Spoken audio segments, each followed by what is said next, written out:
It is special, Michael and Carolyn, and while our officers and firefighters are the first responders, these are the so-called second responders, the 700 plus volunteers who stepped up to help the victims of the Woolsey Fire.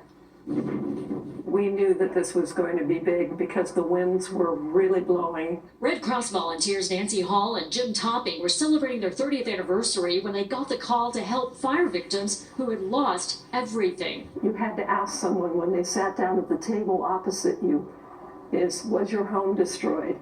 Was your home suffering major damage?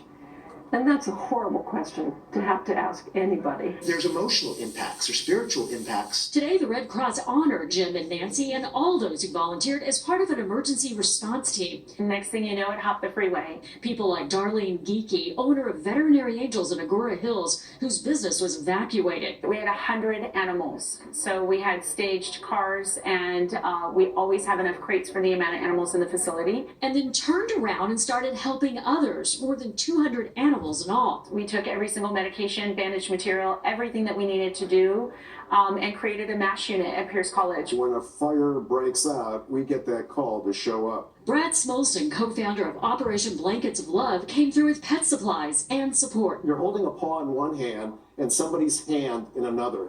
So you've got those kind of responsibilities. Helping people when they need it the most on their worst day is a huge responsibility, but these volunteers are ready to do it all again. I actually think we get a lot more out of it than we put into it. Yeah. And that may sound kind of trite, but I do really believe that the time we've spent with the Red Cross has been the best time of our time together. I mean, philanthropy is everything. Giving back to my community is everything. We're ready. We're ready for the next time around.